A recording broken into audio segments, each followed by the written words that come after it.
Hi friends, welcome to Nila's kitchen. நம்ம இன்றைக்கி என்ன பார்க்க போகிறோம்னா, சூப்பரான ஒரு உருளைக்கிழங்கு ஃப்ரை எப்படி செய்யலாம்னு காட்டுவாங்க. நான் வந்து ஆயில் 2 டேபிள் ஸ்பூன் அளவு ஊற்றிக்கிறேன்.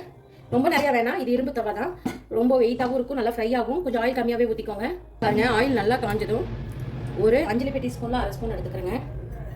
ஆயில் போட்டேன். சீரகம் ஒரு 1/4 டேபிள் ஸ்பூன், ஜீரணத்துக்காக. உருளைக்கிழங்கு எப்போவுமே கேஸ் இருக்குங்க.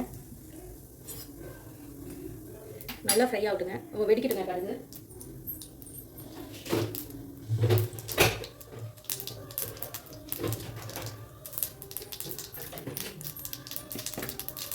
பாருங்க, நல்லா கடுகு வெடிச்சிருச்சு. இந்த ஸ்டேஜில் 2 கருவேப்பிலை. அந்த ஃப்ரைக்கு கருவேப்பிலை மனம் நல்லா இருக்குங்க. இப்போ நான் ஒரு 3 பெரிய உருளைக்கிழங்கு எடுத்து இந்த மாதிரி டைமண்ட் ஷேப்பில் கட் பண்ணி வச்சுருக்கேன், போட்டுக்கிறேன். இந்த ஆயிலே நல்லா ஃப்ரை ஆகும் உருளைக்கிழங்கு. மஞ்சத்தூள் 1/4 டேபிள் ஸ்பூன். வர மிளகாத்தூள் வீட்லேயே அரைச்சிருங்க. மிளகாய் வாங்கி 1/4 டேபிள் ஸ்பூனுக்கு கம்மி தாங்க, ஒரு சிட்டி தான் போடுறேன். ஏன்னா உங்களுக்கு தெரியும், நான் எல்லாத்துலேயும் என்னோடய குழம்பு மசாலா நான் யூஸ் பண்ணுவேன். குழம்பு மசாலா இல்லாதவங்க இந்த வரமிளகாத்தூள் 1 ஸ்பூன் தான், 1/2 ஸ்பூன் தான், மல்லித்தூள் 1 ஸ்பூன் போட்டுக்கோங்க. அவ்வளோதான். எங்கள் குழம்பு மிளகாத்தூள் இருக்குது, கொஞ்சம் காரம் கம்மியாக இருக்கிறதுனால நான் வரமிளகாத்தூள் 1/4 ஸ்பூன் போட்டுருக்கேன். இதில் சிம்மில் வச்சு நல்லா கிறிஸ்பியாக வறுக்கணுங்க. இதை இந்த மாதிரி நல்லா கிறிஸ்பியாக வறுக்கணும். அடுத்த சிம்மில் வச்சுக்கோங்க, வதங்கட்டும், பார்க்கலாம். பாருங்கள், இந்த மாதிரி நல்லா வதங்கணும். பாருங்கள், இந்த மாதிரி கலர் விடுங்க. இப்படி சிம்லேயே வச்சு ஃப்ரை பண்ணில நல்லா கிறிஸ்பியாக வருங்க நமக்கு.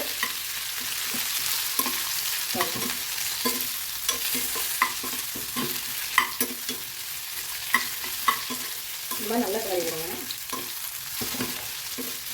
4 பக்கமும் நல்லா செவந்து நமக்கு வரணும் கிழங்கு. நல்லா அதே சமயம் நல்லா வேகணுங்க. சிம்லையே வச்சுக்கோங்க. சிம்மில் வச்சு செய்யும்போது தான் இந்த மாதிரி கிறிஸ்பினஸ் எல்லாம் வரும். அதே சேம் டைம் வந்து வதங்கிடும்.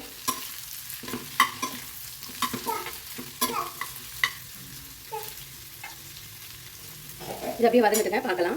அப்புறம் நமக்கு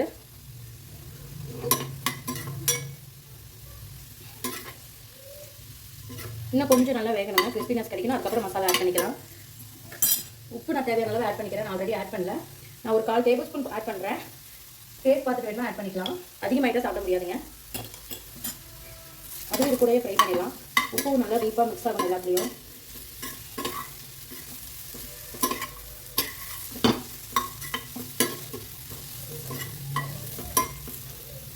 பாருங்கள், இந்த ப்ராப்பரான கிறிஸ்பினஸ் வந்துருச்சுங்க. இப்போ வீட்லேயே அரைச்ச குழம்புத்தூள், வீட்லேயே நான் உங்களுக்கு காமிச்சிருக்கேன் அரைச்ச குழம்புத்தூள். இதோட வீடியோ வேணுமா என்னோட லிங்கில் இருக்க, போய் பாருங்கள். குழம்புத்தூள் போட்டு அதையும் நல்லா டிப் பண்ணி இதோட ஃப்ரை பண்ணிக்கணும். ஃபைனலாக தான் நம்ம குழம்புத்தூள் போடணும். ஃபஸ்ட்டே போட்டால் ஒரு மாதிரி சவுக்கு சவுக்குன்னு ஆகிடுங்க. ஃபைனலாக இந்த மாதிரி போடும்போது டேஸ்ட்டாகவும் இருக்கும். நல்லா அந்த கிறிஸ்பினஸோட லெமன் ரைஸ்க்கோ இல்லை வெரைட்டி ரைஸ் எல்லாத்துக்குமே சூப்பராக இருக்கும். சாம்பார் ரைஸ்க்கோ நல்லா இருக்குங்க. இந்த மாதிரி ஃபைனலாக தான் போடணும். இது ஒரு 2 நிமிஷம் நல்லா ஹீட் ஆகணுங்க, நமக்கு ஃப்ரை ஆகணும் ஆயிலோட. இந்த மாதிரி ஒரு பொட்டேட்டோ ஃப்ரை வந்துட்டு லெமன் ரைஸ் எல்லாத்துக்கும் சூப்பராக ட்ரை பண்ணி பாருங்கள் நீங்களும். சைடிஷாக எல்லாத்துக்கும் நல்லா இருக்குங்க. இது இன்னும் ஒரு 2 நிமிஷம் ஆகட்டும். சூப்பரான உருளைக்கிழங்கு ஃப்ரை ரெடி ஆச்சு. கண்டிப்பாக நீங்களும் இந்த மாதிரி ட்ரை பண்ணி பார்த்துட்டு மறக்காம எனக்கு கமெண்ட் பண்ணுங்கள். இந்த வீடியோ பிடிச்சிருந்தா லைக் பண்ணுங்கள், ஷேர் பண்ணுங்கள், மறக்காமல் சப்ஸ்கிரைப் பண்ணிடுங்க. தேங்க்யூ ஸோ மச் ஃபார் வாட்சிங். பாய்.